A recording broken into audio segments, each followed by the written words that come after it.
আসসালামু আলাইকুম প্রিভিয়ার্স, সবাইকে জানাই আমার পক্ষ থেকে আন্তরিক শুভেচ্ছা ও অভিনন্দন। আজকে আমি আপনাদেরকে একটি সুন্দর পরিবেশে নিয়ে এসেছি। এই প্রচণ্ড রৌদ্রের তাপমাত্রা অতি পর্যায়ে চলে গিয়েছে, যে বাংলাদেশের জন্য অসহনীয়। তারপরেও আমাদের কিছু করার নেই, তাপমাত্রা পরিবর্তন হয়ে যাচ্ছে। যেমন আপনার সৌদি আরব, দুবাই যে তাপমাত্রা আগেরকার শুনতাম, এখন সেই তাপমাত্রা বাংলাদেশে চলে এসেছে। দেখেন আল্লাহ রাব্বুল আলামিনের নিয়ামত, কত বড় নিয়ামত। সেই নিয়ামতগুলি আমি আপনাদের দেখাচ্ছি। দেখেন যে এই যে দেখেন কাঁঠাল, আপনার গাছের নিচ থেকে একদম ঢালে চিকন ঢালে পর্যন্ত কাঁঠাল চলে এসেছে। যে কাঁঠাল বাংলাদেশের জন্য জাতীয় ফল। তো আসলে এখন আম কাঁঠাল পাকবে, আমরা সবাই আম কাঁঠাল খাবো। আমাদের শরীরের যে ঘাটতি আছে, সেই ঘাটতিগুলি পূরণ করবো। বিশেষ করে কাঁঠালের যে খোয়াগুলি অত্যন্ত ভিটামিন যুক্ত।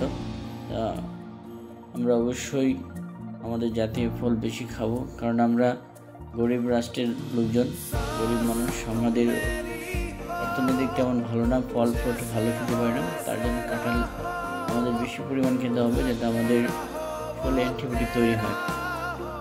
দেখেন আল্লাহ রাব্বুল আলামিনের কত বড় নিয়ামত। একদম গাছের নিচ থেকে শুরু করে গাছের উপর একদম ছোট এই চিকন ডালাগুলো যে গাছে, সেগুলোতেও কাঁঠাল এসেছে। আসলে আল্লাহ রাব্বুল আলামিনের নিয়ামত। আল্লাহ রাব্বুল আলামিন আমাদেরকে অতি মায়া করে, মহব্বত করে সৃষ্টি করেছেন, এবং পৃথিবীতে যত কিছু আছে সব কিছু আল্লাহ রাব্বুল আলামিন আমাদের জন্য সৃষ্টি করেছেন। আমি এই কাঁঠালের দেখেন, আমি কাঁঠাল কতগুলি কাঁঠাল এসেছে, মাশাআল্লাহ। আল্লাহ রাব্বুল আলামিন আমাদেরকে আসলে প্রত্যেকটি জায়গাতে বরকত দান করুক। এবং আল্লাহ রাব্বুল আলামিন আমাদেরকে যে রিজিক দান করেছে, সেই রিজিকের আমরা শুকরিয়া আদায় করি। এই শুকরিয়ার মাধ্যমে যেন আমাদেরকে আল্লাহ রাব্বুল আলামিন আরো বেশি দেখেন, আমি দেখাচ্ছি এই কাঁঠালের কতগুলি কাঁঠাল এসেছে। দেখেন আমি